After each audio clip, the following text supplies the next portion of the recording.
آج میرا دل بن گیا ہے کہ کیوں نہ، چونکہ یہ درس آل محمد ہے تو جو خیرات میں نے لی ہے تو حق بنتا ہے جو خیرات ملے اسے بانٹنا بھی چاہیے، چونکہ خیرات جتنی ملے بانٹنے سے بڑھتی ہے، سمجھ رہے ہیں نا سرکار؟ تو میرا آج دل تھا کہ موضوع سخن جو ہے تھوڑی اس کی طرف لایا جائے کہ لوگوں کو ذرا سرکار مصطفیٰ کے آباء و اجداد کی فضیلت بھی بتائی جائے تو ان کی کیا فضیلت تھی، چونکہ سرکار مصطفیٰ سے لے کر آل محمد کی شان فضیلت سب جانتے ہیں۔ آج سرکار مصطفیٰ کے میرا دل ہے دادا کے فضائل بیان کرو، عبادت ہے نا سرکار، جن کا نام ہے سرکار عبد المطلب۔ لوگ سرکار عبد المطلب کا صحیح نام نہیں جانتے۔ آج تاریخ شروع کرتا ہوں، ایک مثال دیتا ہوں۔ اللہ نے کسی بھی نبی کو کسی بھی گھر میں بھیجا ہے نا تو کسی چھوٹے موٹے گھر میں نہیں بھیجا، سردار گھرانوں میں بھیجا۔ جو اس بات کو نہیں نہ مانتے، جو معاذ اللہ سرکار مصطفیٰ کو غریب مانتے ہیں، جی نہ چاندی تھی نہ سونا تھا نہ سونے کا بھی چھونا تھا۔ کل میں نے فقرہ پڑھا ہے کہ سونے کو زر کہتے ہیں، مصطفیٰ کے نوکر کو ابو زر کہتے ہیں۔ کل میں نے فقرہ پڑھا نا سرکار، تو سرکار اللہ، میں نے پہلے دن یہ بیان کیا تھا کہ اس کی شان و شوکت کو دیکھ کر پھر معیار کو تولا کرو، انسانی ذہن رکھ کے اس کے معیار کو نہ تولا کرو۔ میں ایک مثال دیتا ہوں، جو سرکار، ہم اگر کسی مسجد میں کوئی پیش امام رکھتے ہیں تو اس کو فیسلٹی کی ملتی ہے، سہولیات کے ہم فراہم کرتے ہیں۔ منجی کٹے گی تو چاول آ جائیں گے، گندم کٹے گی تو آٹا مل جائے گا مولوی صاحب کو، 30 دن گزریں گے تو جناب کی تنخواہ آ جائے گی۔ جسے ہم اپنی تبلیغ کے لیے رکھتے ہیں اس کی اتنی سہولیات ہیں، اور جسے اللہ تبلیغ کے لیے رکھے اسے غریب گھر میں بیچتا ہے۔ سوچو یار، عقل کے اندر نہ بنو، ذہنوں میں نہ ماپا کرو محمد کو۔ محمد اگر ذہن میں آ جائے تو پھر وہ محمد نہیں رہتا۔ محمد سرکار تمہاری چھوٹی سی عقل میں نہیں آتے۔ سرکار ہاشم، سرکار محمد مصطفیٰ کے دادا کے باپ، یعنی سرکار مصطفیٰ کے پردادا، توجہ میری طرف رکھیے گا، سرکار محمد مصطفیٰ کے پردادا جنہیں دنیا ہاشم کے نام سے جانتی ہے، اصل میں جناب ہاشم کا نام ہاشم نہیں تھا، اصل میں جناب ہاشم کا نام تھا عمر۔ ہاشم سرکار کا نام نہیں، ہاشم سرکار کا کام تھا۔ میں نے آج کم زور لگانا ہے اپنی معیار سماج کو بلند کرنا۔ سرکار ہاشم کا نام ہاشم نہیں تھا، ہاشم سرکار کا کام تھا۔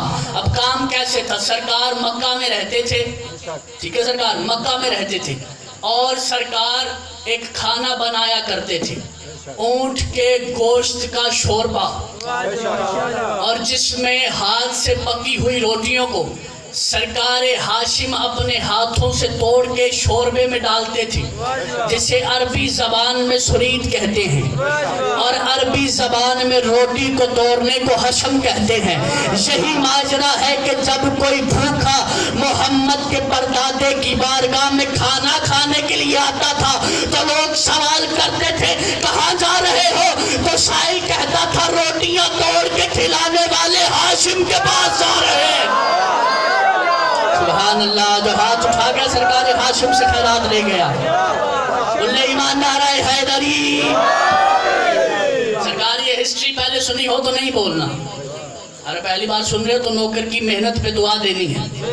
سرکار ہاشم کے پاس آتے، بارگاہ میں حاضر ہوتے، کھانا کھاتے اور چلے جاتے۔ توجہ میری طرف جی، ذرا بے نیازی سے، بڑا مشکل موضوع ہے۔ سرکار اپنے ہاتھ سے توڑ کے روٹیاں کھلاتے۔ سرکار ہاشم کی شادی ہوئی یثرب میں، آج کل جسے مدینہ کہتے ہیں، ٹھیک ہے، اس کا پرانا نام ہے یثرب۔ یثرب عربی میں کہتے ہیں دلدلی زمین کو۔ دنیا مصطفیٰ کی فضیلت کو سمجھے تو کیسے سمجھے؟ جو ایک دلدلی زمین کو آزاد چلنے پھرنے والا وطن بنا دے اسے محمد مصطفیٰ کہتے ہیں۔ سبحان اللہ بھائی، تو سرکار مصطفیٰ کی فضیلت پر مسکرا رہے ہو، کوئی دکھ نہ دیکھو۔ اور جو سرکار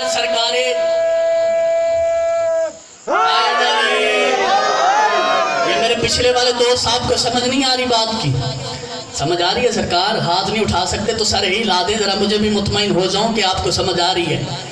جو ایک دلدلی زمین کو چلنے پھرنے والا آزاد وطن بنا دے اسے مصطفیٰ کہتے ہیں۔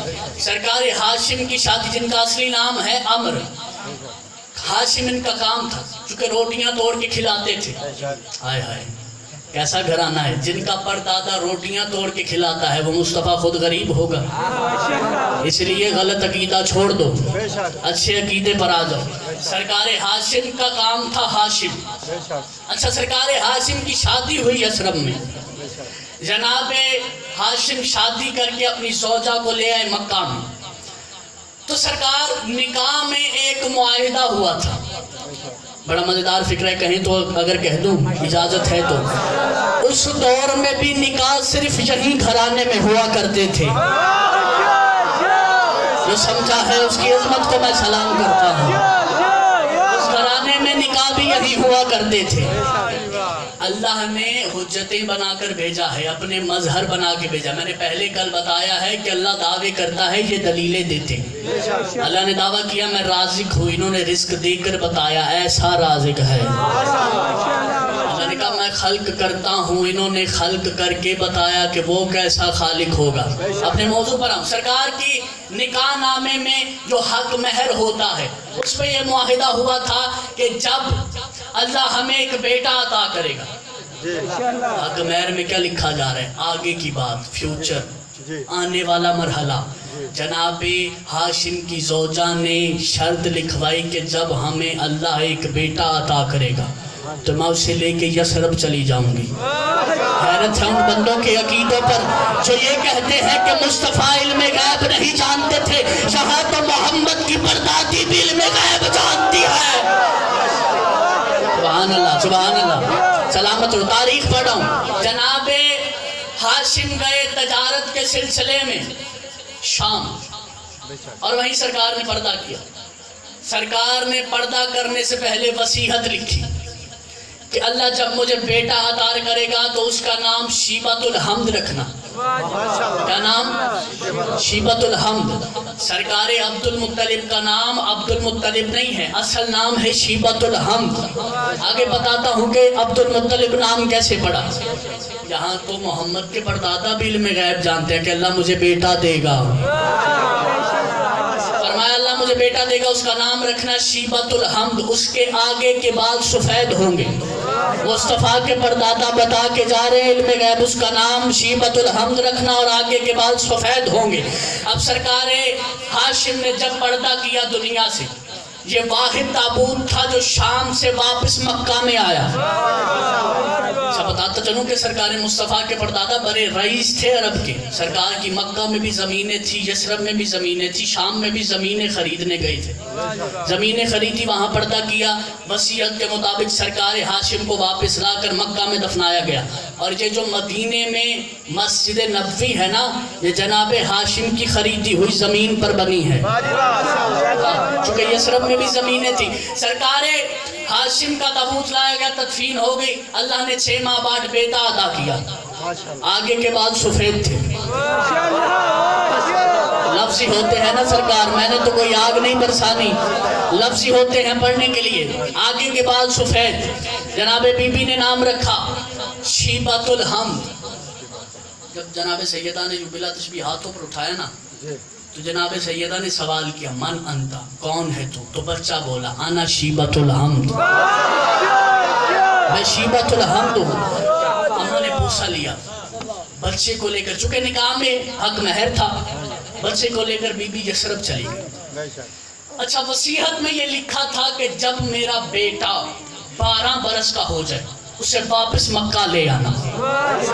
سرکار ہاشم کے ایک بھائی تھے جن کا نام تھا مطلب، یعنی جناب شیبۃ الحمد کے چچا، ان کا نام تھا مطلب۔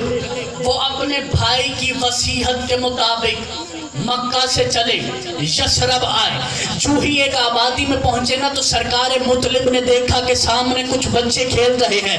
اس پورے پنڈال سے اس بندے کو واسطہ دے رہا ہوں جس کو رزق ملتا ہے مصطفیٰ کی نالین کے صدقے میں، وہ سرکار مصطفیٰ کے دادا کی فضیلت پر ضرور ہاتھ اٹھا کے سرکار مصطفیٰ کے دادا کو سلام کر کے کہے گا صدقے جاؤں آپ کی فضیلت کے۔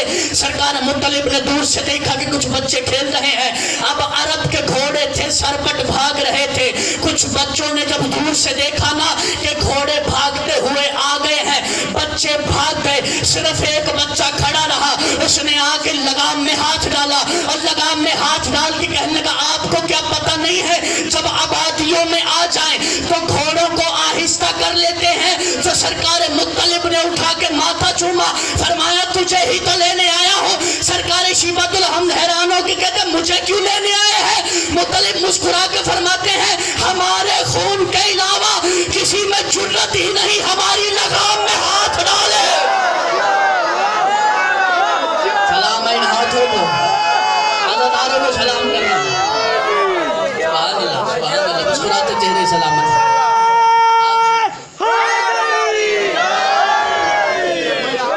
آپ جی سلامت رہے۔ پاک سیدہ خیرات عظیم سلامت، ہمارے خون کے علاوہ کسی کے خون میں اتنی جرت ہی نہیں کہ مطلب کی لگام میں آ کے ہاتھ ڈالے۔ میں تو میرے بھائی کا خون ہے، ہمارا اپنا خون ہے، پہچان کیا ہوں تجھے، تو ہاشمی خون ہے۔ اب سرکار شیبۃ الحمد کو جب کہا نا سرکار مطلب نے کہ تمہیں لینے آیا، پاس کچھ کافر بھی کھڑے تھے، انہوں نے کہا جی آپ لینے آئے ہیں؟ انہوں نے کہا جی لینے آیا ہوں، میں اس کا چچا ہوں۔ انہوں نے کہا آپ کا جو بھی رشتہ ہو لیکن ہم اس بچے کو جانے نہیں دیں گے۔ جناب مطلب حیران ہو کے کہتے کیا ماجرا ہے، میرا خون ہے، میرا بھتیجا ہے، تم کیوں نہیں لینے جانے دو گے؟ کہنے لگا سرکار اس لیے نہیں لے کے جانے دیں گے کیونکہ جب یثرب میں بارشیں نہیں نہ ہوتی، اس بچے کا واسطہ دیتے ہیں اللہ بارشیں برساتا ہے، اس بچے کے واسطے سے ہماری بڑی دعائیں قبول ہوتی ہیں، تو ہم تو اس کو جانے نہیں دیں گے، ان کی ماں کی اجازت کے بغیر تو بالکل نہیں جانے دیں گے۔ اب وہاں پہ جنگ ہوئی، 70 کافر قتل کیے سرکار مطلب نے۔ جب جناب شیبۃ الحمد کی والدہ کو پتہ چلا کہ پہلے دن ہی اتنا جھگڑا ہو گیا ہے تو بی بی خود محمل پر سوار ہو کے آئی اور فرمایا کہ اچھا ٹھیک ہے، معاہدہ تھا جو میرا وہ سرکار ہاشم کے رحلت کے بعد بھی پورا ہوا۔ اب جو سرکار ہاشم کی آپ کو وصیت تھی، آپ چونکہ چچا ہیں شیبۃ الحمد کے، بے شک پوری کرے، اس کو لے جائے، لیکن مجھ سے ایک وعدہ کرے جب اس کی نسل سے ایک نبی پیدا ہوگا وہ یثرب میں آ کے رہے گا۔ سبحان اللہ، جناب محمد کی پردادی بھی جانتے تھی کہ مصطفیٰ نبی ہوگا۔ فرمایا جب اس کی نسل سے نبی پیدا ہوگا وہ یہاں آ کر رہے گا۔ معاہدہ ہو گیا سرکار، پھر سے معاہدہ ہو گیا۔ اب سرکار شیبۃ الحمد کو سرکار نے اپنے ساتھ اسوار کیا، چونکہ گرد کا رستہ تھا، دھول مٹی اڑتی رہی، حسین زلفوں میں اٹکتی رہی، چہرے پر مٹی ڈلتی رہی، چونکہ گرد بڑا سفر تھا تو حد و حال بدل گیا سرکار شیبۃ الحمد کا۔ حد و حال کا بدلنا تھا کہ جب مکہ میں سرکار مطلب داخل ہوئے نا تو لوگوں نے دیکھ کر کہا کہ شاید مطلب کوئی غلام خرید کر لایا ہے۔ عزت مطلب پر ضرور بولنا، دعوت فکر دے رہا ہوں۔ لوگوں نے دور سے دیکھا کہ شاید نہ سرکار مطلب کوئی غلام خرید کر لائے ہیں۔ سرکار مطلب گھوڑے سے نیچے اترے، جناب شیبۃ الحمد کو پیار سے اتارا، لوگوں نے دور سے دیکھ کے کہا ھذا عبد المطلب، ھذا عبد المطلب، ھذا عبد المطلب، یہ مطلب کا غلام ہے، یہ مطلب کا غلام ہے۔ جناب مطلب کہتے ہو چلو یہ میرا غلام نہیں، یہ میرا بھتیجا ہے۔ سرکار شیبۃ الحمد کو عبد المطلب نام اتنا پسند آیا، سرکار مطلب کی طرف دیکھ کے مسکرا کے فرماتے ہیں اب ہمیں چچا کا غلام ہونا ہی پسند ہے۔ سبحان اللہ، یہ مسکراتے چہرے سلامت رہے۔ علی والے زندہ باد پہ زندہ باد مجمع کل ایمان نعرہ حیدری۔ موضوع پسند آ رہا ہے نا سرکار، گھبرا تو نہیں گئے؟ نام اتنا پسند آیا، فرمایا اب ہمیں چچا کو غلام ہونا پسند ہے۔ نام بے شک شیبۃ الحمد ہی رہے لیکن ہمیں یہ نام بڑا پسند آیا ہے، عبد المطلب۔ اب نام پڑ گیا، سرکار نے وہاں رہنا شروع کر دیا۔ اللہ نے کچھ ایسا کرم کیا، کچھ ایسی دلیلیں دی کہ سرکار سارے مکے میں سارے ماجرے کو دیکھتے. اچھا جو زمزم کنواں تھا نا، ایک مرحلہ ایسا آیا کہ وہاں پانی ختم ہو گیا. وہ ایسے کہ سرکار مطلب کے دور میں لوگ نا منتیں مانگنے لگ گئے تھے. زمزم کے قریب آ کے منتیں مانگتے، اللہ دعا قبول کرتا. وہ سونا چاندی ہیرے جواہرات پھینک جاتے، جس کی جتنی حیثیت ہوتی وہ اتنا سونا چاندی پھینک دیتا.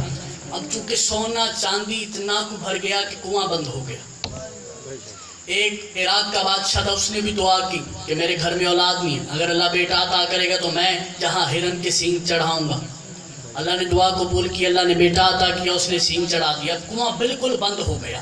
سرکار مطلب نے دیکھا یہ کیا ماجرا ہے، ہمارے دادا اسماعیل کے ایڑیوں سے نکلا ہوا پانی لوگ پی کیوں نہیں رہے. سرکار شیبۃ الحمد یعنی سرکار عبد المطلب آئے کنویں پہ، آ کے دیکھا کہ سونے چاندی سے بھر گیا ہے. سرکار نے نوکروں سے کہا اسے نکالو. اب ہاشمی جوان تھے، کافر اکٹھے ہو کے آگے، نہیں سرکار اسے نہیں نکال سکتے آپ، چونکہ یہاں ہماری دعائیں قبول ہوتی ہیں، اس وجہ سے آپ اس سونے چاندی کو نکال نہیں سکتے. سرکار مطلب ان کی طرف دیکھ کے کہتے ہیں مجھے اکیلا دیکھ کے مجھ پر روب ڈال رہے ہو. آج اکیلا آیا ہوں، کل 10 بیٹوں کے ساتھ آؤں گا. اللہ نے 10 بیٹے عطا کیے، ساتھ ابو طالب، ادھر عبداللہ. سرکار مطلب اپنے 10 بیٹوں کو لے کر آ گئے. سرکار کھڑے ہو کے کہتے ہیں نکالو جتنا بھی سونا ہے. اب جو ہی کافروں نے دیکھا نا کہ مطلب تو اپنے باغی میں 10 بیٹے لے آیا ہے، اب سرکار نے سونا نکلوانا شروع کیا. سونے کے ڈھیر لگ گئے، ادھر بھی ڈھیر ہے ادھر بھی ڈھیر ہے. ہرن کے سینگ بھی نکال لیے گئے. پانی جاری ہو گیا معجزے سے. سرکار مطلب کے سامنے پھر کافر کھڑے ہو گئے. انہوں نے کہا سرکار سونا بہت زیادہ ہے تو آپ لے جا نہیں سکتے.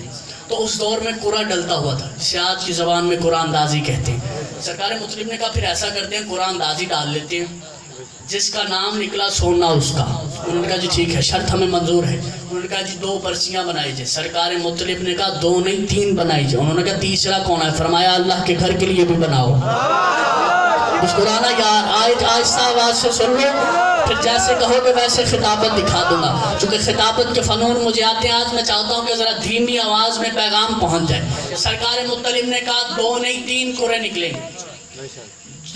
3 کرے ڈالے جائیں گے. 3 میں سے 2 پرچیاں جیسی جن کے نام کی نکلیں گی، آدھا آدھا ان میں بٹ جائے. انہوں نے کہا جی ٹھیک ہے. ایک پر لکھ دیا گیا بیت اللہ، ایک پر لکھ دیا گیا اہل بیت. سبحان اللہ سبحان اللہ. ایک پر لکھ دیا اللہ، ایک پر لکھ دیا گیا اللہ کا گھر، ایک پر لکھ دیا گیا اللہ کے گھر والے، ایک پر لکھ دیا گیا کافر. سرکار نے تینوں پرچیاں بند کر کے پھینکی. 2 پرچیاں اٹھائیں گی. ایک پر لکھا ہوا تھا بیت اللہ، ایک پر لکھا ہوا تھا اہل بیت. آج ایک فیصلہ اور ہو گیا. اس پورے پنڈال سے اس بندے کو واسطہ دے رہا ہوں جو سرکار مصطفیٰ کو سوچتا نہیں مانتا ہے. جو مانتا ہوگا وہ ہاتھ اٹھا کے خیرات ضرور مانگے گا. آجو باجو والے بندے کے لیے میں بات ہی نہیں کر رہا، اس کے لیے بات کر رہا ہوں جو عقیدے کا پکا ہے. 2 پرچیاں نکلی، ایک پر لکھا ہوا تھا بیت اللہ، ایک پر لکھا ہوا تھا اہل بیت. پتہ چل گیا جو نبوت کا مال ہوگا یا وہ بیت اللہ کا ہوگا یا اہل بیت کا ہوگا. سبحان اللہ، سلامت رہو. آج سیدہ خیرات عظیم سے نوازے. دونوں ہاتھ اٹھا کے سلام کرو علی کو حیدر. سلامت رہو. جناب سیدہ خیرات عظیم سے نوازے. جو بھی نبوت کا مال ہوگا یا بیت اللہ کا ہوگا یا اہل بیت کا ہوگا. سرکار بات کلیئر ہو گئی نا. اب سونا نکال لیا گیا. اس وقت جب حصے میں آ گیا تو اس وقت سرکار عبد المطلب نے سب سے پہلا، چونکہ سونا حصے میں ملا تو پھر سرکار نے ادھر جوہریوں کو بلایا اور سنا، آج کی زبان میں جنہیں سنیارا کہتے ہیں، جو سونے کو تراشتے ہیں، ان کو بلایا گیا. تو پہلا اللہ کے گھر میں جو سونے کا دروازہ لگا تھا محمد کے پردادا نے لگوایا تھا. ہاں، سرکار عبد المطلب نے کہا کہ بناؤ دروازہ، اللہ کے دروازے پر سونے کا دروازہ لگایا جائے۔ تو اس دور میں پہلا دروازہ بنایا گیا اور اللہ کے گھر پر لگایا گیا۔ سارا سونا سرکار نے خیرات میں بانٹ دیا۔ جو مومنین اس وقت کے مومنین تھے، جو سرکار عبد المطلب کو لگا کہ انہیں دے دینا چاہیے، اپنے گھر نہیں لے کے گئے، سرکار کو ملا وہیں بانٹ دیا۔ ہاں، علی کی بھی یہی عادت تھی، سرکار کو جب جنگ کرتے تھے تو سب سے زیادہ حصہ ملتا تھا۔ تو جب گھر جاتے تھے جو جناب سیدہ پوچھتی تھی کہ یا علی، آج میں دیکھ رہی ہوں کہ دوسروں کے بچوں میں سونے کی چیزیں ہیں، سونے کے برتن ہیں، کیا ماجرا ہے یا علی، آپ کو کوئی حصہ نہیں ملا؟ فرمایا ملا تو تھا لیکن راستے میں بانٹ آیا ہوں۔ یہ سخاوت والا گھرانہ ہے، رکھنے والا گھرانہ نہیں ہے۔ سرکار شیبۃ الحمد نے سارا سونا بانٹ دیا اور ایک جو ڈھیر لگا تھا اس کا دروازہ بنا کر لگا دیا۔ اب سرکار جو سینگ بچے تھے نا، سینگ ہرن کے سینگ تھے، وہ انتہائی خوبصورت بنے تھے۔ سرکار شیبۃ الحمد سے سوال کیا کہ سرکار اس کا کیا کریں؟ فرمایا اس کو کعبے کی دیوار پہ لٹکا دو، اسے کعبے کی دیوار پہ لٹکا دو۔ اب محمد کے پردادا نے کہا، نوکروں نے حکم مان لیا، وہ دیوار پر لٹکا دیے گئے، وہ دیوار پر لٹکا دیے گئے۔ اب جو بھی حج کے لیے جاتا سرکار مصطفیٰ کے زمانے میں، وہ دیکھتا سینگ کو، جو بھی زیارت کے لیے جاتا، جو بھی دیکھتا، حج کی بات نہیں کر رہا، حج تو بعد میں آیا جب شریعت ہوئی، جو بھی خانہ کعبہ میں جاتا، داخل ہوتا، دیکھتا، اسے سینگ لٹکتے ہوئے نظر آتے۔ جب سرکار مصطفیٰ نے مکہ کو فتح کیا، فتح مکہ کے بعد سرکار جب خانہ کعبہ میں داخل ہوئے، سرکار مصطفیٰ نے ان سینگوں کی زیارت کی۔ کسی بڑے قد والے نے کہا سرکار یہ دیوار پر اچھے نہیں لگ رہے، حکم کریں تو اسے اتار دیں۔ تو سرکار مصطفیٰ نے جھڑک دے کے کہا اسے چھلے اتارنا نا۔ اس نے کہا سرکار کیوں نہ اتاروں؟ مصطفیٰ مسکرا کے فرماتے کیا تو نہیں جانتا یہ اللہ کے وفادار کی نشانی ہے؟ سبحان اللہ۔ جو بول رہے ہو کوئی دکھ نہ دیکھو، جو سن کے ابھی بھی سوچ رہا ہے وہ کوئی سکھ نہ دیکھے۔ پھر وہ مسکرا رہے ہو، دونوں ہاتھ بلند کر کے کل ایمان نعرہ حیدری۔ سلامت رہو جناب سیدہ خیرات عظیم سلام۔ بات پسند ہے سرکار؟ یہ اللہ کے وفادار کی نشانی ہے، یعنی کہ اللہ کا اگر کوئی وفادار ہو تو اس کے لیے کوئی نشانی ہوتی ہے موجود۔ پتہ چل گی نا سرکار؟ جو شبیہوں کے منکر ہیں، جو یہ کہتے ہیں کہ یہ شبیہ علم کیوں بناتے ہیں، یہ گھوڑا کیوں نکالتے ہیں، سوال نہیں ہوتا شیعوں سے، کہتے ہیں کہ یہ وہ کوئی گھوڑا، یہ وہ گھوڑا تھوڑی ہے جو حسین کا گھوڑا تھا۔ وہ بھائی مصطفیٰ کے دور سے شبیہوں کا آغاز ہوا۔ فرمایا یہ اللہ کے وفادار کی یادگار ہے، یعنی یادگار کو رہنے دینا مصطفیٰ کی سنت ہے۔ ذوالجناح حسین کی یادگار ہے، جب ہم ذوالجناح کو دیکھتے ہیں تو حسین کے گھوڑے کی یاد آتی ہے۔ ہم سنت خدا ادا کرتے ہیں۔ سرکار پریشان نہیں ہونا، میں نے بتایا اب پتہ چلا کہ سرکار مصطفیٰ کے ضمیر کو کہتے ہیں۔ محمد کسے کہتے ہیں؟ وہ دعوے کرتا ہے، یہ دلیلیں دیتے ہیں، وہ اظہار کرتا ہے، یہ اس کا ظہور دیتے ہیں، بتاتے ہیں کہ وہ کیسا ہے۔ اس نے کہا میں رازق ہوں، انہوں نے دلیلیں دی۔ اس نے کہا میں خالق ہوں، انہوں نے دلیلیں دی۔ اچھا اللہ نے قرآن میں کہا نا کہ ان کافروں کو میں نے مارا، دلیل۔ اب دعویٰ ہے دلیل کیسے ہو؟ علی اللہ کا ہاتھ ہے، علی نے مار کے بتایا وہ ایسے مارتا ہے۔ ایک بات ذہن میں آگئی، اگر اجازت ہو تو کرتا چلو۔ سرکار علی بادشاہ جنگ لڑ رہے تھے، اب بتانا ہے کہ علی کی سخاوت کتنی بلند ہے۔ سرکار علی بادشاہ جنگ کر رہے تھے، اس پورے پنڈال سے اس بندے کو واسطہ دے رہا ہوں جو صدقہ نالین علی کھاتا ہے، وہ فکر پہ ہاتھ اٹھا کے کائنات کے امیر کو سلام ضرور کرے گا۔ سرکار علی بادشاہ جنگ کر رہے ہیں، ایک کافر کی تلوار ٹوٹ گئی۔ سرکار علی بادشاہ کی طرف آ کے کہنے لگا یا علی میری تلوار ٹوٹ گئی۔ علی بادشاہ نے فرمایا کیا ہوا؟ یہ لے میری تلوار لے اور جنگ کر۔ کہنے لگا یا علی آپ تو میرے دشمن ہیں، مجھے تلوار کیوں دے رہے ہیں؟ علی مسکرا کے فرماتا ہے جب تو جنگ کر رہا تھا تب تو میرا دشمن تھا، اب تو نے سوال کیا ہے اب تو سائل ہو گیا ہے۔ سبحان اللہ۔ زندہ باد مجمع بھائی، زندہ آباد مجمع سلامت رہے میرا مجمع، علی والے سلامت رہے۔ علی فرماتے ہیں جب تو جنگ کر رہا تھا تب تو دشمن تھا، اب تو نے سوال کیا ہے اب تو سائل ہو گیا ہے، اور فرماتے ہیں میں اس کا دروازہ ہوں، ممکن ہی نہیں کوئی اللہ کے دروازے سے خالی جائے۔ اچھا کئیوں کے لیے مشکل ہوتی ہے یہ ماننا کہ یہ اس کے مظہر ہے۔ بھائی اس نے قرآن میں کہا ہے میں ہر کام کسی نہ کسی سبب سے کرتا ہوں۔ اسی طرح قرآن کی ایک آیت ہے وَأَنزَلْنَا مِنَ الْمَاءِ طَهُورًا، اللہ نے کہا کہ جو یہ پانی ہے نا یہ آسمانوں سے آیا، وَأَنزَلْنَا مِنَ السَّمَاءِ مَاءً طَهُورًا، یہ جو پانی ہے یہ ہم نے آسمانوں سے نازل کیا ہے۔ آسمان کس کی وجہ سے؟ کس کی وجہ سے نہیں پتا؟ یہ تو بڑی عام سی حدیث ہے یار، لولاک لما خلقت الافلاک، اللہ نے اپنے حبیب سے کہا کہ مصطفیٰ اگر تجھے نہ بناتا تو ان آسمانوں کو خلق نہ کرتا۔ پانی ہے آسمانوں کی وجہ سے، آسمان ہے رسول کی وجہ سے۔ سرکار توجہ نہیں کیا آپ نے، اللہ نے کہا پانی آسمانوں سے آتا ہے، پانی ہے آسمانوں کی وجہ سے، آسمان ہے رسول کی وجہ سے۔ مٹی کس کی وجہ سے ہے؟ میرا جواب دے، مٹی کس کی وجہ سے ہے؟ بخاری شریف میں یہ لکھا ہے کہ جب بھی رسول خدا علی بادشاہ کو بلاتے تو یا ابو تراب کہہ کے بلاتے۔ ہائے ہائے سلامت رہو۔ جب بھی علی کو بلاتے، بخاری میں روایت ہے کہ جب بھی علی کو بلاتے تو رسول کو یہ فکرہ بڑا پسند تھا، رسول علی کو اسی طرح بلاتے تھے یا ابو تراب، اے مٹی کے باپ آجا، یا ابو تراب اے مٹی کے باپ آجا۔ اب پانی ہے آسمانوں کی وجہ سے، آسمان ہے رسول کی وجہ سے، مٹی ہے علی کی وجہ سے، اور آدم نہ ہوتا، نہ اگر پانی ہوتا نہ مٹی ہوتی، آدم نہ ہوتا اگر نہ پانی ہوتا، اگر نہ مٹی ہوتی۔ مولانا صاحب کو بات سمجھ نہیں آ رہی، آدم بنا ہی یا مصطفیٰ کے صدقے میں ہے یا مرتضیٰ کے صدقے میں۔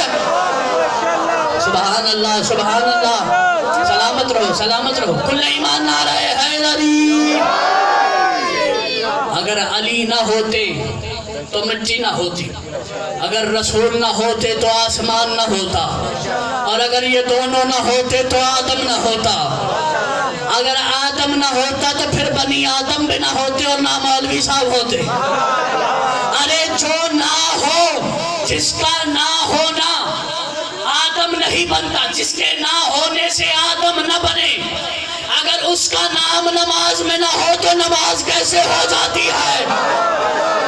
میں نے دعویٰ کیا ہے، دلیل دے کے جاتا ہوں، پشت نبی پر حسین بیٹھا ہے، کوئی عام پشت نہیں ہے، پشت نبوی، رسول کی پشت، رسول کی پشت پر بیٹھا ہے حسین، رسول کی پشت ہے، پشت پر ہے حسین، پشت پر اللہ کی مرضی ہے۔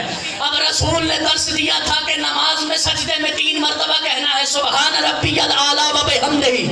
اب رسول کی پشت پر حسین سوار ہے، رسول بادشاہ نے ایک مرتبہ سوچا اگر سر اٹھاؤں تو حسین ناراض، اگر نہ اٹھاؤں تو اللہ کی نماز نہیں رہتی۔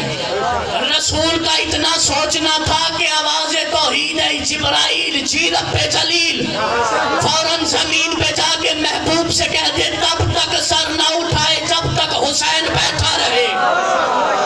یعنی میری مرضی بیٹھی ہے رسول کی پشت پر۔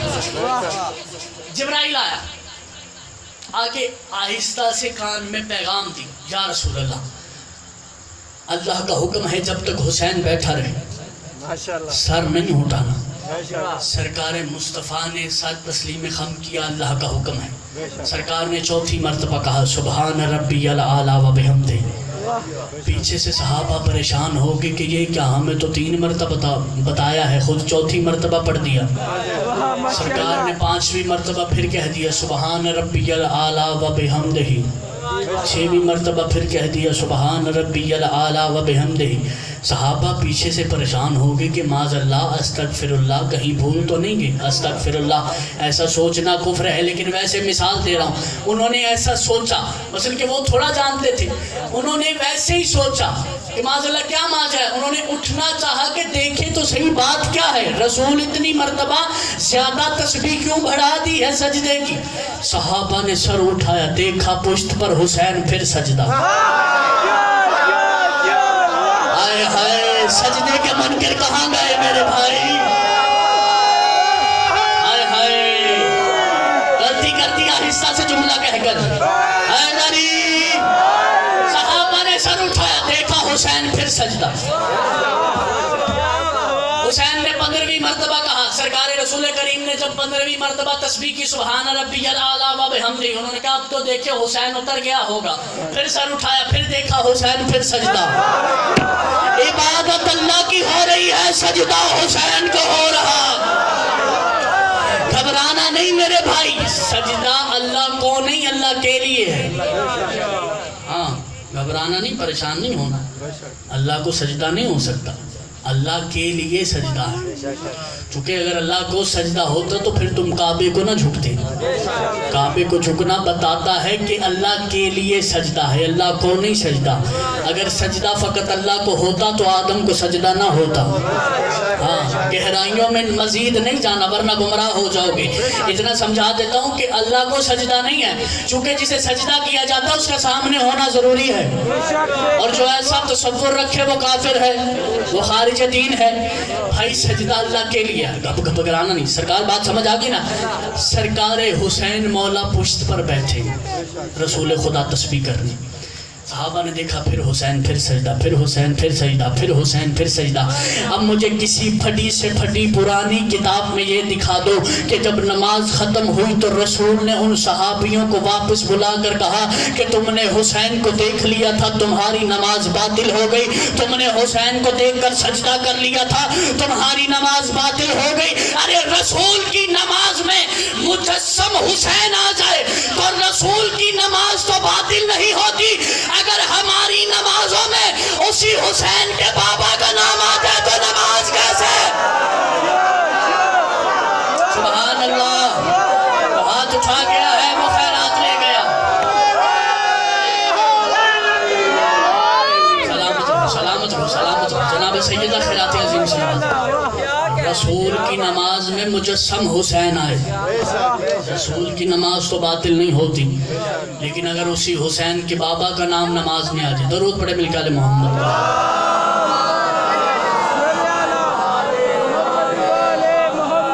سرکار اگر یہ بلند آواز سے درود تھا تو ایک آہستہ آواز سے صلوات پڑھیں،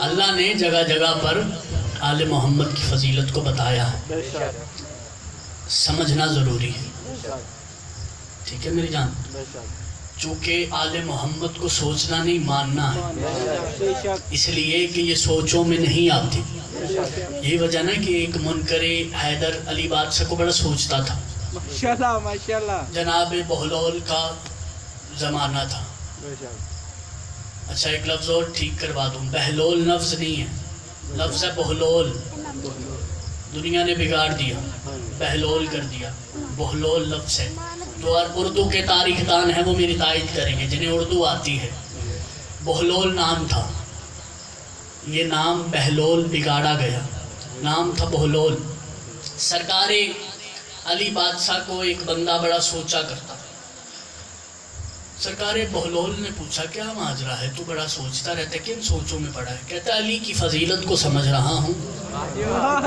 جناب بہلول ہیں سرکار چھٹے مولا کے زمانے کا واقعہ پڑھا، کہنے لگا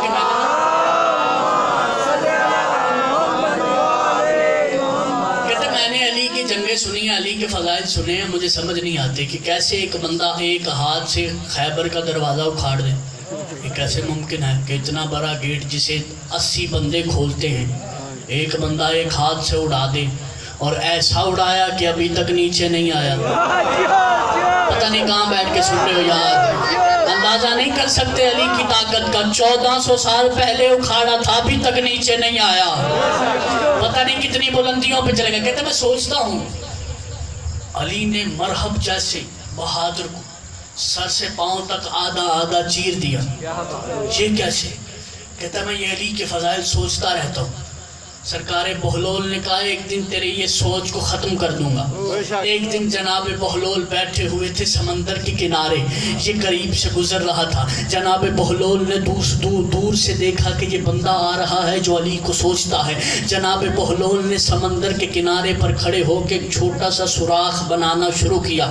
سوراخ بن گیا. بندہ قریب آ کے کہنے لگا بہلول کیا کر رہا ہے؟ سرکار بہلول کہتے ہیں میں یہ سارے سمندر کو اس سوراخ میں اتارنا چاہتا ہوں. کہنے لگا بہلول تیرے بارے سنا تھا کہ تو پاگل ہے, آج دیکھ بھی لیا کہ تو واقعی میں پاگل ہے. اتنا بڑا سمندر اس چھوٹے سے گڑھے میں نہیں آ سکتا. بہلول کہتے کئی دنوں سے یہی تو سمجھا رہا ہوں, اتنا بڑا علی تیرے چھوٹے سے دماغ میں بھی نہیں.